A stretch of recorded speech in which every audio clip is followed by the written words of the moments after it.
Hi, One Best PR Videos. I'm Peter Loshak. It's the divisional round of the NFL playoffs, and we are talking right now with professional handicapper Doug Upstone, who's given us great advice and winning picks all NFL season long. Doug Upstone, we've only got 4 games coming up this weekend, but we're doing this segment anyway, despite the very short card. Top dogs and false favorites. Doug Upstone, what's the first top dog or false favorite you'd like to bring to our attention?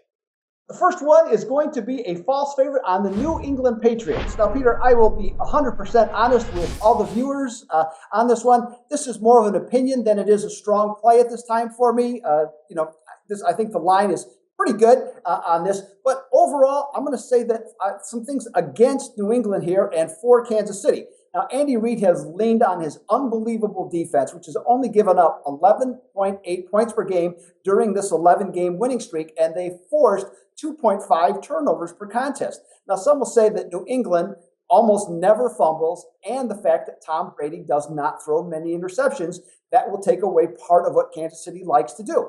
I'm not going to disagree with that in theory, but the one thing we've seen over time with teams that go on these runs, especially on defense, when they get a lot of turnovers, that they continue to do so. They become very focused on it, and they find ways to create turnovers, whatever that happens to be. And I think this is still going to be the case with Kansas City. Plus, as I just mentioned, their defense is outstanding. Now, offensively, the Chiefs have gone back to the 1970s, Peter, with their offense. They're running for 143 yards a game. Alex Smith doesn't throw the ball much, but when he does, he's been very effective, whether it's been Jeremy Maclin or Travis Kelce. So I think there's enough plays that they can create in this game, and we all know New England is still a little banged up. The extra week certainly has to help them, but they're still banged up. I'm looking at this game in a general sense, and I see a 3-point outcome either way, Peter. All right, Doug Upstone, I'm not saying that I'm disagreeing with you, but I'll tell you what, I'm definitely not going to be betting against Brady, Gronk, and Belichick in the playoffs off of bye week. But, I'm definitely, again, not saying... You can go against me, Peter. I'm good with that. That's fine. Right.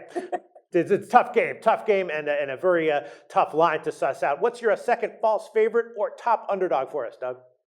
It's an underdog, Peter. It's a top underdog in the sense, then, I'm going to go against the public in the Arizona and Green Bay total. Now, this total on this particular game with the Packers and the Cardinals is the same as it was basically 3 weeks ago, either at 49.5 or 50 with the sports books.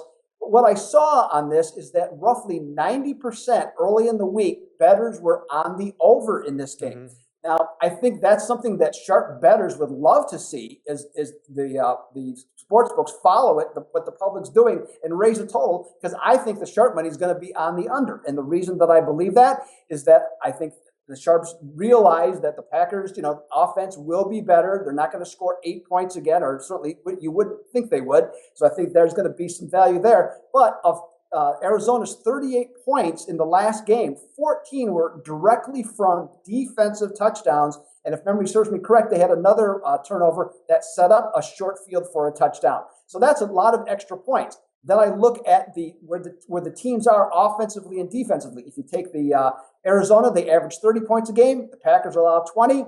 If you figure a middle on that, that's 25. So that which is about what they scored offensively in the last game. I think when it comes down to it, Packers are a little bit better, but off each of their wins this season, Peter, they're 8-2 under. I think this game is going to easily go under the total once again. Yeah, it's a very high total. I haven't bet it yet myself, but my initial thoughts are right in line with what you're thinking. We know that Green Bay is going to be running a lot, and, I could easily see this one being a relatively high-scoring game, but still sneaking under, landing on like 47, 48, something like that. Easily I could see that. Doug Upstone, interesting thoughts. As always, thanks so much. Thank you, Peter.